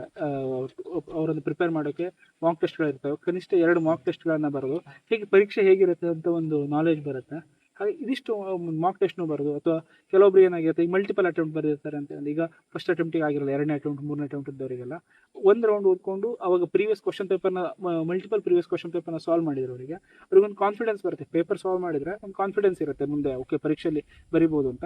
ಈಗ ಮಲ್ಟಿಪಲ್ ಕ್ವಶನ್ ಪೇಪರ್ ಸಾಲ್ವ್ ಮಾಡೋದ್ರಿಂದಾಗಿ ಐಡಿಯಾನೂ ಬರುತ್ತೆ. ಹಾಗಾಗಿ ಪಾಸ್ಟ್ ಕ್ವಶನ್ ಪೇಪರ್ಗಳನ್ನು ಅಥವಾ ಪ್ರೀವಿಯಸ್ ಕ್ವಶನ್ ಪೇಪರ್ ಜೊತೆಗೆ ಮಾಕ್ ಟೆಸ್ಟ್ ಪೇಪರ್ಗಳನ್ನೆಲ್ಲವನ್ನು ಸಾಲ್ವ್ ಮಾಡಿದರೆ ಅದು ಕೂಡ ಪರೀಕ್ಷೆಗೆ ಅನುಕೂಲ ಆಗುತ್ತೆ. ಅದನ್ನು ಕೂಡ ಮನದಲ್ಲಿ ಇಟ್ಕೋಬಹುದು. ನೀವು ನಮ್ಮ ಚಾನಲ್ಗೆ ಬಂದು ಉತ್ತಮ ಮಾಹಿತಿಯನ್ನು ಹಂಚಿಕೊಂಡಿದ್ದೀರಿ. ತುಂಬಾ ತುಂಬಾ ಧನ್ಯವಾದಗಳು. ನನಗೂ ತುಂಬಾ ಖುಷಿ ಆಯ್ತು ನಿಮ್ಮ ಚಾನಲ್ಗೆ ಕರೆದು ಅವಕಾಶ ಕೊಟ್ಟಿದ್ದಕ್ಕೆ. ಒಳ್ಳೆ ತುಂಬಾ ಚೆನ್ನಾಗಿ ನಡೆಸ್ಕೊಟ್ಟು ತುಂಬಾ ಧನ್ಯವಾದಗಳು ಅವಕಾಶ ಕೊಟ್ಟಿದ್ದಕ್ಕೆ. ಈ ವಿಡಿಯೋ ನೋಡಿ ನಿಮಗೇನಾದರೂ ಗೊಂದಲಗಳು ಮೂಡಿದ್ದರೆ ಕಮೆಂಟ್ ಮೂಲಕ ತಿಳಿಸಿ. ನೀವು ನಮ್ಮ ಚಾನಲ್ಗೆ ಬಂದಿದ್ದು ತುಂಬಾ ಸಂತೋಷವಾಯಿತು. ಇದಕ್ಕಾಗಿ ನಿಮಗೆ ಕಿರುಕಾಣಿಕೆಯನ್ನು ನೀಡುತ್ತಿದ್ದೇನೆ. ಇದು ನಮ್ಮ ಮನೆಯಲ್ಲೇ ಬೆಳೆದ ಸಾವಯವ ಮೈಕಾಯಿ. ಧನ್ಯವಾದಗಳು.